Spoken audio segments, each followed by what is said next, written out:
अस्सलाम वालेकुम dear aspirants.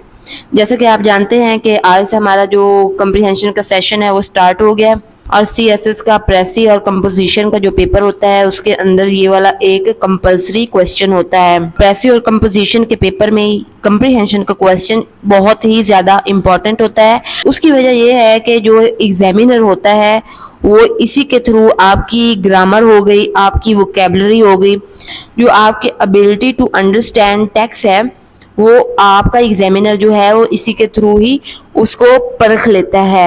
आपका जो प्रेसी एंड कंपोजिशन का पेपर होता है उसके अंदर जो कंप्रीहेंशन होती है वो 20 मार्क्स की होती है। उसमें एक पैसेज दिया होता है और नीचे क्वेश्चंस दिए होते हैं जिनके आपने आंसर करने होते हैं।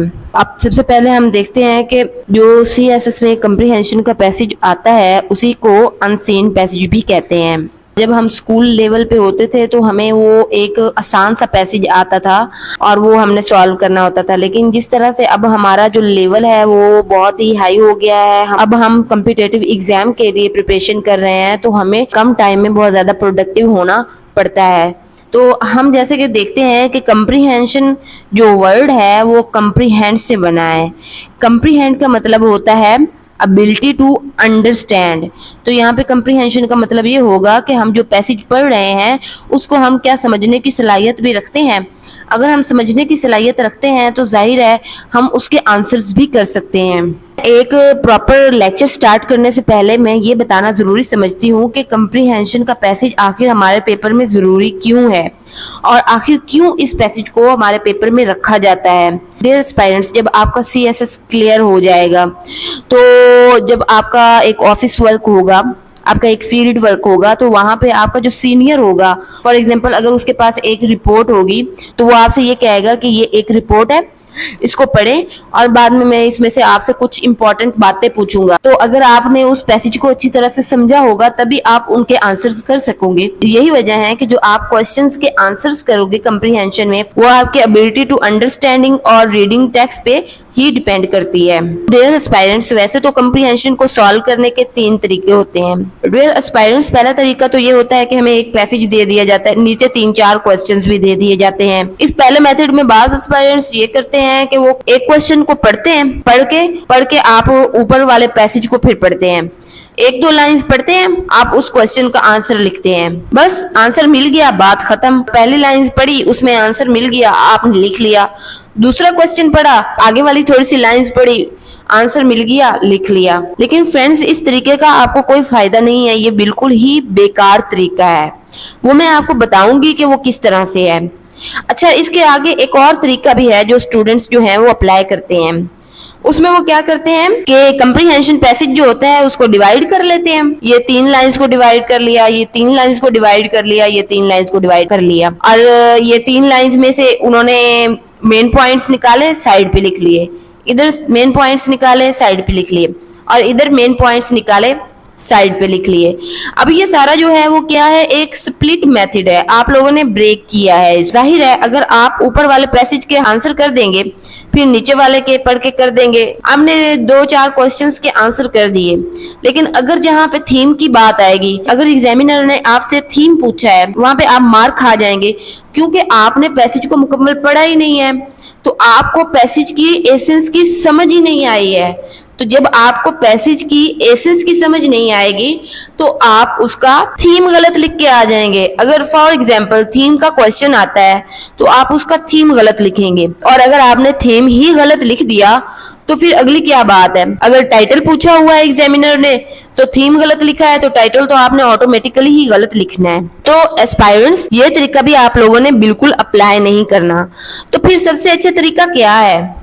डियर एस्पायरेंट्स, सबसे अच्छा तरीका ये है कि आप पूरे पैसेज को अच्छी तरह से पढ़ें। 1 बार पढ़ें, 2 बार पढ़ें, 3 बार पढ़ें, उसके मेन आइडिया को एब्जॉर्ब करने की कोशिश करें। अब इसका क्या फायदा है? फॉर एग्जाम्पल, अभी आप पेपर्स को छोड़ दें, अभी आपके पेपर्स नहीं आए हैं, अगर आप डेली रूटीन में कंप्रीहेंशन रीडिंग कर रहे हैं, अगर आप तो स्प्लिट कर रहे हैं जिस तरह मैंने पहले बताया, या आप क्वेश्चंस पढ़ के आंसर कर रहे हैं, तो उस तरीके से आपके पास एक तो नॉलेज भी नहीं आता है। एक पैसेज होता है उसके अंदर एक स्पेसिफिक यूजेज ऑफ ग्रामर होती है या जो वोकैबुलरी यूज होती है उसकी आपको समझ नहीं आती है। लेकिन अब जब आप उस एक कंप्लीट पैसेज को पढ़ रहे हैं, एक यूनिफाइड टेक्स्ट को पढ़ रहे हैं, तो आपको उसके एक तो थीम की समझ आएगी, दूसरी आपको उस टेक्स्ट में ग्रामर यूजेज का पता चलेगा, चौथा ये होगा आपकी जो वोकैबुलरी है इंप्रूव होगी। जाहिर है जब आप स्प्लिट करके पढ़ रहे हैं तो आपकी वोकैबुलरी किस तरह इंप्रूव हो सकती है। आप तो इन्फेरेंस ही नहीं कर रहे हैं।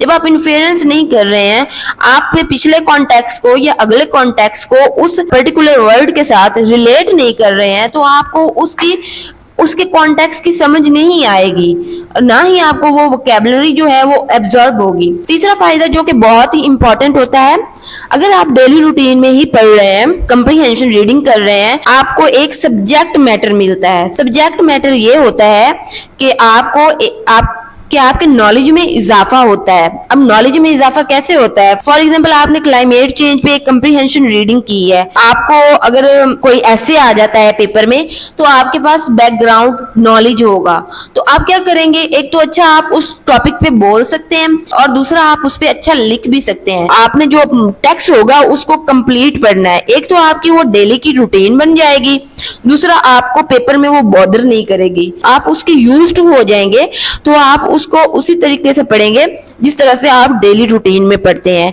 तो आपने ये गलती नहीं करनी है और सही तरीका लेना है, गलत तरीका नहीं लेना है, ना ही आपने क्वेश्चंस पढ़ के फिर पैसेज में से आंसर ढूंढने हैं। सही तरीका क्या है, आपने पूरे पैसेज को पढ़ना है, 2-3 रीडिंग्स दें, अच्छी तरह से समझे, नहीं समझ आता तो 2 और रीडिंग्स दे लें, उसके बाद आप आंसर्स करें। बाकी जो लेक्चर्स होंगे उसके अंदर हम स्किमिंग, स्कैनिंग सब कुछ सीखेंगे, लेकिन इस लेक्चर में मैं आपको क्वेश्चंस की नेचर बताऊंगी कि कंप्रीहेंशन में क्वेश्चंस किस तरह से आ सकते हैं और उन क्वेश्चंस को हमने किस तरह से डील करना है। तो जब हम कंप्रीहेंशन का एक पैसेज देखते हैं तो उसके अंदर कोई 5 किस्म के क्वेश्चंस हैं जो आ सकते हैं, जिनकी पॉसिबिलिटी है कि एग्जामिनर इसी डायरेक्शन में और इसी के अकॉर्डिंग ही देता है। तो सबसे पहला जो क्वेश्चन हमारे एग्जाम में आ सकता है वो फैक्चुअल क्वेश्चन हो सकता है। फैक्चुअल क्वेश्चन का मतलब ये है कि जो एग्जामिनर है आपको एक क्वेश्चन देगा और हमें कहेगा कि कोई पर्टिकुलर डाटा है, ये पर्टिकुलर इंफॉर्मेशन है जो कंप्रीहेंशन पैसेज में है, वो निकालें और मुझे बता दें।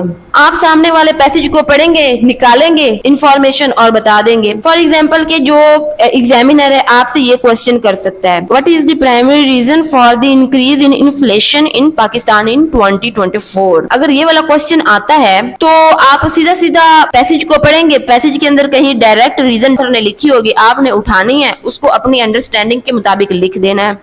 फॉर एग्जाम्पल अगर उसने ये क्वेश्चन दिया है, what is the primary reason for the increase in inflation in Pakistan in 2024, तो ऑथर ने अंदर क्या लिखा होगा पैसेज के अंदर, the rise in global oil prices.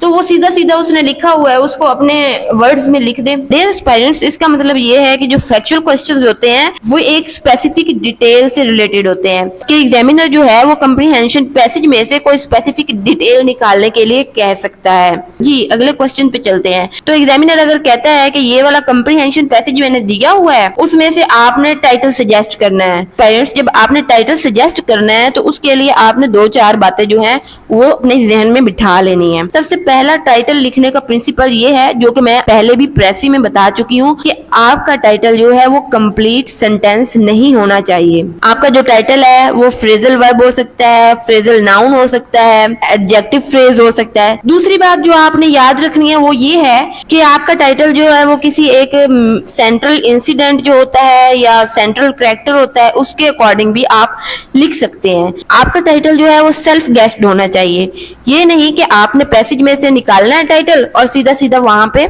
लिख देना है। ऐसा आपने नहीं करना, आपने इम्प्लाइड टाइटल निकालना है। इम्प्लाइड टाइटल का मतलब है कि आपने खुद से गेस करना है कि इसका टाइटल क्या हो सकता है। तो डियर एस्पायरेंट्स, अगर मेन इंसिडेंट से रिलेटेड अगर हमें टाइटल लिखना पड़े तो उसका भी एक तरीका होता है। एक तो मैं आपको ये बात बताना चाहती हूँ कि जो कंप्रीहेंशन का पैसेज होगा मेन इंसिडेंट में वो अहम वाक्य के गिर्द घूमता है। तो जो हम टाइटल सजेस्ट करेंगे वो मेन इंसिडेंट को, जो सेंट्रल इंसिडेंट होगा, उसको रिप्रेजेंट कर रहा होगा। होगा, रिफ्लेक्ट कर रहा होगा। अब यहाँ पे मैं एक मिसाल देती हूँ, आपको एग्जांपल देती हूँ डॉक्टर फॉस्टर्स की। आप में से बहुत से एस्पायरेंट्स ऐसे होंगे जिन्होंने डॉक्टर फॉस्टर्स को नहीं पढ़ा होगा। आप लोग नहीं जानते होंगे कि क्रिस्टोफर मार्लो कौन थे। तो क्रिस्टोफर मार्लो जो थे वो एक ड्रामाटिस्ट थे और वो शेक्सपियर से पहले थे और बहुत अच्छे ड्रामाटिस्ट थे। उनका एक ड्रामा है डॉक्टर फॉस्टर्स। डॉक्टर फॉस्टर्स अब वो क्या करता है, वो सैटर्न के साथ डील करता है, मतलब वो एक बकायदा डील करता है। ये एक इंसिडेंट है कि वो उसने उसके साथ डील की है। तो उसमें वो जब डील करता है तो उसके बदले में वो क्या करता है, अपने जो 24 साल होते हैं वो अपने प्लेज कर देता है। प्लेज कर देता है यानी उनको गिरवी रख देता है सैटर्न्स को। तो ये उसने प्लेज किया होता है और 24 साल बाद बेशक वो उसकी जिंदगी ले ले, तो ये उसने प्लेज किया होता है। तो जब डॉक्टर फॉस्टर्स ने उसके साथ ये डील की है तो वो एक इंसिडेंट है, ये एक सेंट्रल इवेंट है उस ड्रामा का। तो अगर हमें इसका टाइटल देना हो तो हम क्या लिखेंगे, तो हमारा टाइटल क्या होगा, डॉक्टर फॉस्टर्स पैक्ट। अब इस टाइटल को एक साइड पे करें, सेंट्रल इंसिडेंट से अकॉर्डिंग हमने टाइटल लिख लिया, ठीक है। और अगर हमें पेपर में थीम बेस्ड टाइटल लिखना हो, फॉर एग्जांपल अगर कोई इंपॉर्टेंट इंसिडेंट हुआ है तो हम टाइटल उस तरह से लिख सकते हैं, मतलब उस इंसिडेंट से रिलेटेड लिख सकते हैं। लेकिन अगर हमें थीम बेस्ड टाइटल लिखना हो, थीम बेस्ड टाइटल का मतलब ये है कि एक पॉइंट है जिसके इर्द गिर्द सारे पॉइंट्स जो हैं वो घूम रहे हैं। टेक्स्ट का एक एक सेंटेंस हो गया वो उस मेन आइडिया की तरफ ही इशारा कर रहा है, तो उसमें हम सेंट्रल आइडिया के अकॉर्डिंग टाइटल लिख सकते हैं। लेकिन मैं फिर बताऊंगी कि टाइटल जो है वो सेल्फ सजेस्टेड होना चाहिए, सेल्फ गेस्ड होना चाहिए, ना कि आपने वो एज इट कंप्रीहेंशन पैसेज में से निकालना है और जाके लिख देना है। ये आपने नहीं करना है। आपकी जो कंप्रीहेंशन होगी, जो आपने क्वेश्चंस के आंसर्स करने होंगे, वो आपके अपने वर्डिंग में होने चाहिए। फॉर एग्जाम्पल इस पैसेज को देखें, तो आप इस पैसेज को जरा देखें। इसमें ये लिखा हुआ है, in this small town of greenwood the arrival of new library marked a significant change. The library was more than just a place to borrow books.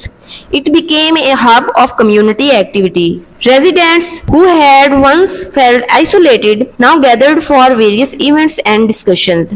The library offered workshops, readings and classes that engaged people of all ages. This transformation fostered a sense of unity and helped residents connect with each other in meaningful ways, making a library a symbol of town revitalization. अगर आप passage को ध्यान से पढ़ेंगे तो हमें ये पता चलेगा कि इसका सेंट्रल आइडिया जो है, इस पैसेज का जो सेंट्रल आइडिया है वो ये है कि जो लाइब्रेरी है वो कम्युनिटी कनेक्शन में अहम किरदार अदा करती है। ठीक है, जो लाइब्रेरी है वो कम्युनिटी यानी लोगों को कनेक्ट करने में एक अहम किरदार अदा करती है। तो हमारा टाइटल ये होगा, library role in revitalising greenwood. तो अगर एक और टाइटल हम सजेस्ट करें तो वो ये भी हो सकता है, the library a catalyst for community connection. Okay, ये टाइटल हो सकते हैं जो कि थीम बेस्ड है। तीसरी बात जो आपने ध्यान में रखनी है वो मैं आपको पहले भी प्रेसी में बता चुकी हूँ कि आपने मिनिमल वर्ड्स का यूज करना है। तो मिनिमल वर्ड यूज करने का मतलब ये है कि आपका टाइटल जो है या तो वो वर्ड पे मुश्तमिल हो या आपका फ्रेज की सूरत में हो। आपका जो टाइटल है वो 2 से 7 अल्फाज पे मुश्तमिल होना चाहिए, ना इससे ज्यादा हो ना इससे कम हो। तो ये हो गई सारी टाइटल की बात कि आपने टाइटल को किस तरह से लिखना है। चलिए चलते हैं अगले क्वेश्चन पे। तो अगला क्वेश्चन जो एग्जामिनर पेपर में दे सकता है वो थीम बेस्ड हो सकता है। अब आपने इसमें क्या करना होता है कि थीम को जस्टिफाई करना होता है। फॉर एग्जाम्पल एक पॉइंट है, उसके गिर्द ही सारे पॉइंट्स घूम रहे होते हैं, तो इसको क्या कहते हैं, सेंट्रल थीम कहते हैं। जब हम थीम की बात करते हैं तो थीम जो है वो 3 तरह से पेपर के अंदर जो कंप्रीहेंशन पैसेज है उसके अंदर मौजूद होता है। तो पहला जो होता है वो 1 लाइनर थीम होता है, दूसरा होता है स्प्लिट लाइनर थीम, तीसरा होता है इम्प्लाइड थीम। अब जो 1 लाइनर थीम होता है उसमें क्या होता है कि एग्जामिनर ने एक हमें पैसेज दे दिया है और उसकी एक लाइन में ही थीम मौजूद होता है, ये 1 लाइनर थीम होता है। और ये वाला थीम सबसे आसान होता है निकालना, आपको पूरे पैसेज में नहीं ढूंढना पड़ता, आपको वहां से ही उठाना होता है एक लाइन में से और उठा के लिख देना होता है। अब मैं आपको एक प्रैक्टिकल एग्जांपल से बताती हूँ कि आप थीम, वन लाइनर थीम को किस तरह से ढूंढ सकते हैं। फॉर एग्जांपल कि अगर ये पैसेज दिया गया हो तो हमें पहले पूरे पैसेज को एक बार पढ़ना जरूर है। पढ़ के हमें देखना है कि इंपॉर्टेंट पॉइंट्स, जो की पॉइंट्स है वो कहाँ पे मौजूद है। फॉर एग्जाम्पल ये पैसेज दिया हुआ है, amidst the challenges of modern life, the tradition of family dinner remains a cherished ritual. It provides a moment of connection and reflection, offering a space for families to share their experiences and strengthen their bonds. Despite busy schedule and technological distractions, families find to come together, highlighting the enduring importance of these shared moments. तो dear aspirants, आप यहाँ पे देखेंगे कि जो theme है वो इस लाइन में मौजूद है। The tradition of family dinner remains a cherished ritual. It provides a moment of connection and reflection, offering a space for families to share their experiences and strengthen their bonds despite busy schedule and technological distraction. देखिए इसी एक line के अंदर उसने सारी की सारी बात कर दी है। एक तो उसने ट्रेडिशंस की बात कर दी है, दूसरी उसने फैमिली बॉन्ड की बात कर दी है। ट्रेडिशंस जो होती हैं वो फैमिली बॉन्ड को जो है वो स्ट्रॉन्ग करती हैं। उसने यहाँ पे उसने मॉडर्न एज की भी बात कर दी है। जब हम इसको अपने अल्फाज में लिखेंगे तो अगर क्वेश्चन आया हो तो अगर वन लाइनर थीम हो तो हम अपने अल्फाज में इसी तरह लिख सकते हैं, the tradition of family dinner serves as a vital practice for maintaining familial bond and connection in the busy world. अब देखिए उस लाइन में यही सब कुछ लिखा हुआ है और अगर हम अपनी लाइन को देखें तो यही सब कुछ लिखा हुआ है। जो फैमिली डिनर है वो क्या करता है और फैमिलियल बॉन्ड को इस बिजी वर्ल्ड में भी मेंटेन रखने की कोशिश करता है। तो ये एक ही लाइन जो है वो पैसेज की एसेंस को जो है वो कैप्चर कर रहा है कि यानी कि वो बता रहा है कि फैमिली बॉन्डिंग कितनी इंपॉर्टेंट है और साथ साथ बता रहा है कि फैमिली बॉन्डिंग के लिए एक तो फैमिली डिनर मॉडर्न चैलेंजेस होने के बावजूद फैमिली डिनर जो है वो फैमिली बॉन्डिंग के लिए कितना जरूरी है। अब इसके बाद एक और किस्म का थीम मौजूद हो सकता है। जाहिर है एग्जामिनर ने तो थीम का पूछना है, आपसे उसने ये नहीं पूछना कि वन लाइनर थीम लिख दें या स्प्लिट लाइनर लिख दें या इम्प्लाइड थीम लिख दें। उसने बस ये थीम पैसेज के अंदर किस तरह से दिया होना है मैं वो बता रही हूँ कि एक तो वो वन लाइनर थीम दे सकता है, मतलब एक ही जगह पड़ा हो सकता है थीम। एक वो होता है थीम जो स्प्लिट लाइनर होता है, तो वो उसको आपको ढूंढना पड़ेगा पैसेज के अंदर। तो स्प्लिट लाइनर थीम क्या होता है, थीम का कुछ हिस्सा फॉर एग्जांपल उसने एग्जामिनर ने क्या किया, थीम का कुछ हिस्सा यहाँ पे रख दिया और फिर आगे एग्जाम्पल दे दी और फिर थोड़ा सा हिस्सा फिर यहाँ पे रख दिया, फिर आगे कोई एग्जाम्पल दे दी या कोई फैक्चुअल डाटा डाल दिया या कोई और इधर उधर की बात डाल दी ताकि वो आप लोगों को डिस्ट्रैक्ट कर सके। तो इसलिए वो करता है कि वो इधर उधर की भी बातें डाल देता है या एग्जाम्पल डाल देता है। उसने यहाँ पे थीम रखा, उसने साथ एग्जाम्पल डाल दी। उसने यहाँ पे थीम रखा, थीम रख के उसने आगे से थोड़ी सी उसी थीम की डिटेल डाल दी, फिर वो क्या करता है थोड़ा सा आखिर में रख देता है। तो वो इस तरह से करता है। तो इस तरह का जो थीम होता है वो उसको सर्च करना डिफिकल्ट होता है। तो मैं स्टार्ट में क्यों कह रही थी कि आप लोगों ने तोड़ तोड़ के पैसेज को नहीं पढ़ना, उसकी वजह यही है कि आप जब स्प्लिट करके पढ़ेंगे तो आप जो पैसेज की एसेंस है उसको कैप्चर नहीं कर सकेंगे। अगर आपने पूरा का पूरा पढ़ा होगा तभी इस तरह के क्वेश्चंस को आप सॉल्व कर सकेंगे। फॉर एग्जाम्पल अगर एक स्टूडेंट जो है वो फर्स्ट 3 लाइन्स को पढ़ता है और आंसर लिख देता है, फॉर एग्जाम्पल कि पहला क्वेश्चन ही अगर जो एग्जामिनर है वो थीम का दे देता है, वो फर्स्ट 3 लाइन्स पढ़ेगा तो पहली अगर 3 लाइन में आधा स्प्लिट किया हुआ थीम पढ़ा हुआ है तो वो वही लिख के आ जाएगा। अब उसको क्या उसके मार्क्स मिलेंगे, उसने तो पूरा थीम ही नहीं लिखा। पूरा पैसेज पढ़ेगा तो पूरा थीम समझ आएगा, वो तो स्प्लिट पढ़ा है, थीम तो पूरे पैसेज के अंदर पढ़ा हुआ है। तो इसलिए जब एक एस्पायरेंट्स जो है वो फिर इस तरह से थीम लिखेगा तो जाहिर है थीम गलत होगा।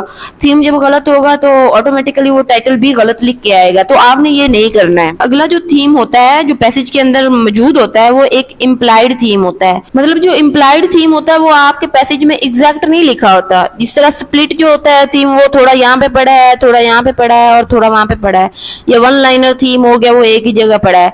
इम्प्लाइड थीम ये होता है कि आपने पैसेज को पढ़ना है, उसकी एसेंस को समझ के आपने गेस करना है कि इसका थीम क्या हो सकता है। अब जैसे कि मैं आपको ये वाला जो पैसेज है वो पढ़ के सुनाती हूँ, फिर मैं आपको बताऊंगी कि इम्प्लाइड थीम किस तरह से होता है। Amidst the challenges of modern life, the tradition of family dinner remains a cherished ritual. It provides a moment of connection and reflection, offering a space for the families to share their experiences and strengthen their bonds.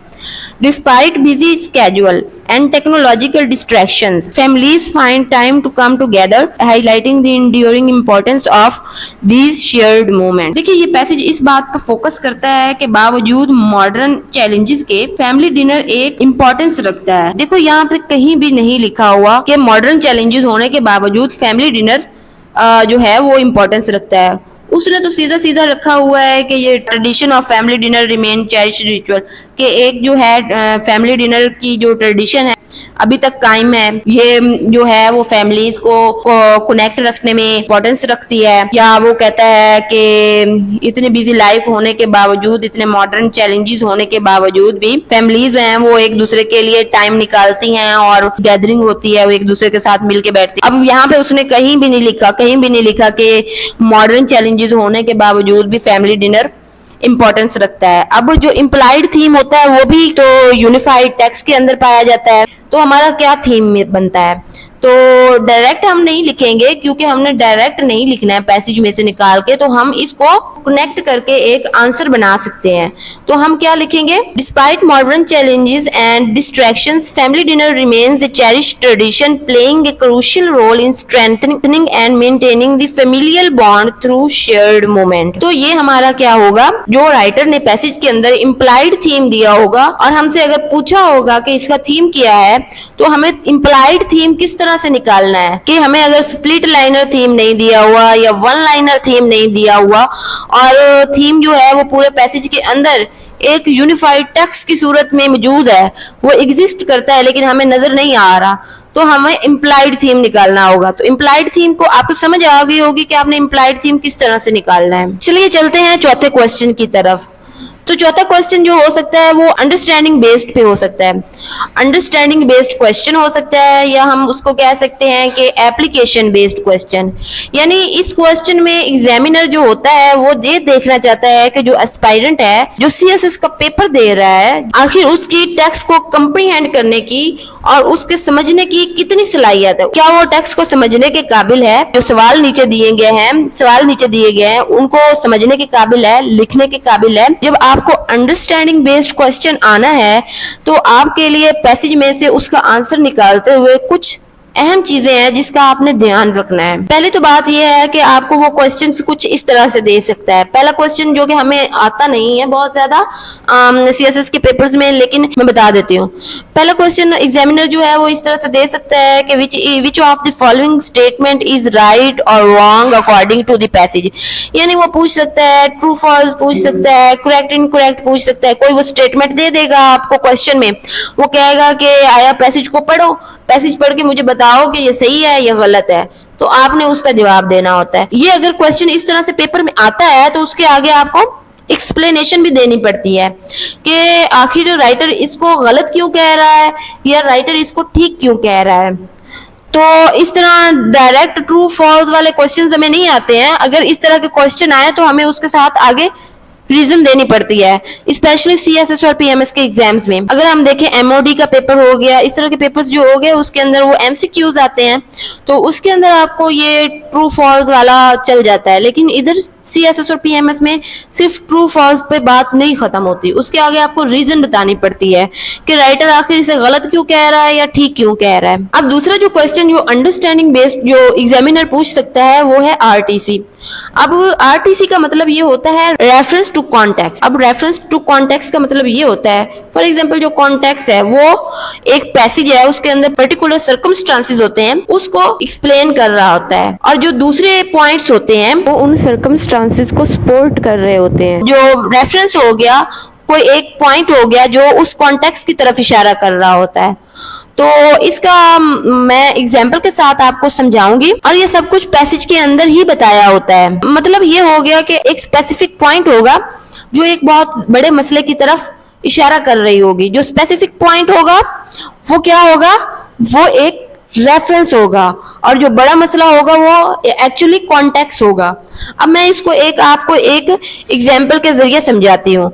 For example कि अगर examiner जो है वो comprehension का question इस तरह से देता है, how does the passage discussion of family dinner relates to the broader theme of modern life challenges. अब यहाँ पे क्या हुआ है, अब मैं आपको एक पैसेज से ही सारी एग्जांपल्स इसलिए दे रही हूँ कि आपको कंफ्यूजन ना हो और आप एक पैसेज के थ्रू ही कंप्रीहेंशन की जो नेचर है उसको समझ जाए। उसने एक पॉइंट, छोटा सा पॉइंट लिया है, उसने छोटा सा पॉइंट कौन सा लिया है, फैमिली डिनर, और उसने क्या किया, उसने उसको एक बड़े इशू के साथ कनेक्ट कर दिया है। अब बड़ा इशू क्या है यहाँ पे, मॉडर्न लाइफ चैलेंजेस, तो रेफरेंस क्या हुआ, फैमिली डिनर। फैमिली डिनर जो है उसको उसने रिलेट किया है मॉडर्न लाइफ चैलेंजेस, जो कि एक बिग इशू है। अब छोटे से पॉइंट को उसने बहुत बड़े इशू को एक्सप्लेन करने के लिए इस्तेमाल कर लिया है। अब एक और तरह से भी एग्जामिनर जो है वो रेफरेंस टू कॉन्टेक्स्ट के बारे में क्वेश्चन कर सकता है। फॉर एग्जाम्पल यहाँ पे ये वाला क्वेश्चन है, He is content with his circle of knowledge। तो यहाँ पे सर्कल क्या कर रहा है, एक रीडर की अंडरस्टैंडिंग ऑफ नॉलेज को एक रिप्रेजेंट कर रहा है। तो लेकिन अगर सर्कल को हम इस कॉन्टेक्स्ट से बाहर निकाल के देखें, साइड में करके देखें, तो आप कहेंगे सर्कल का तो मतलब ये एक दायरा होता है। यही वो जगह है जहां आपकी इन्फेरेंस काम आती है।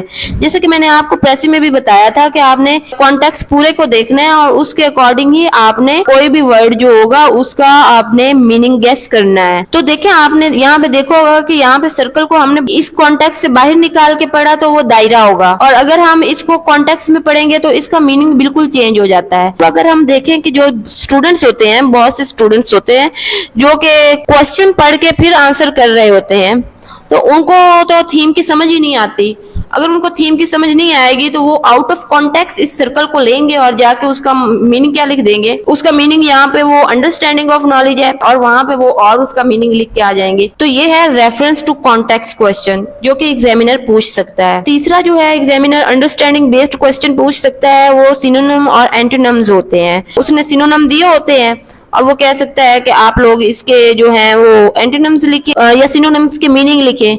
लेकिन जिस स्टूडेंट्स ने अभी इसको सही तरह से पढ़ा ही नहीं है, उसने स्प्लिट करके पढ़ा है पैसेजेस को 3-3 लाइंस का, या उसने क्वेश्चंस पढ़ के फिर आंसर किए हैं, वो तो इस बात को समझ ही नहीं सकता है। जाहिर है जब आप इसको समझेंगे नहीं, आपको मेन थीम का ही नहीं पता, तो आप उस आंसर को सॉल्व नहीं कर सकते हैं। अब जो एस्पायरेंट्स है वो क्या करेगा, पर मैं आपको यहाँ पे एक एग्जांपल देती हूँ। अगर हमसे एग्जामिनर ने पूछा है कि जी क्वेश्चन उसने दिया हुआ है कि बैंक का मतलब लिखें, तो आप क्या लिख के आएंगे, बैंक एक ऑर्गेनाइजेशन है जहाँ पे आप जो लोग हैं वो इन्वेस्टमेंट करते हैं, अपनी माल वगैरह है वो जमा करवाते हैं, आप ये लिख के आ सकते हैं ना। लेकिन जिस बंदे ने पैसेज को पढ़ा है ठीक तरह से, एक कंप्रीहेंशन पैसेज को सही से पढ़ा है, तो उसको पता है कि जो एग्जामिनर है वो तो रिवर बैंक की बात कर रहा है, तो आपने गलत कर दिया ना यहाँ पे। तो आपने ये नहीं करना, आपने पैसेज को पूरा पढ़ना है। अब लास्ट में हम बात करते हैं फिगर ऑफ स्पीच की। तो फिगर ऑफ स्पीच जो होती हैं ये लिटरेरी डिवाइसेस होती हैं जो कि बहुत ही ज्यादा इंपॉर्टेंट होती हैं कंप्रीहेंशन पैसेज में। अब इनकी कंप्रीहेंशन पैसेज में इंपॉर्टेंस को आप इस तरह से समझ सकते हैं, एक तो आपने जो आंसर लिखना है उसमें जो कंप्रीहेंशन का ऑथर है उसके आपने टोन नहीं चेंज करनी है। अगर वो ट्रेजिक वे में बात कर रहा है तो आपका आंसर भी उसी वे में होना चाहिए, उसी स्टाइल में होना चाहिए। तो ये जो चीजें होती हैं ये ऑथर की टोन को चेंज कर देती हैं, ये ऑथर के बिहेवियर को चेंज कर देती हैं। अब जाहिर है अगर ऑथर जो है वो किसी ट्रेजेडी को बयान कर रहा है तो आप उसको सरकास्टिक वे में नहीं लिख के आ सकते। तो इसलिए आपके लिटरेरी डिवाइसेस को बहुत अच्छे से समझना जरूरी होता है। तो ये वाला जो टॉपिक है वो हम अगले लेक्चर में करेंगे डिटेल के साथ, क्योंकि ऑथर की टोन जो होती है वो बहुत ज्यादा इंपॉर्टेंट होती है। अब टोन का मतलब वो ट्यून नहीं होता, टोन का मतलब होता है ऑथर का मूड, ऑथर का मूड किस तरह का है। तो ये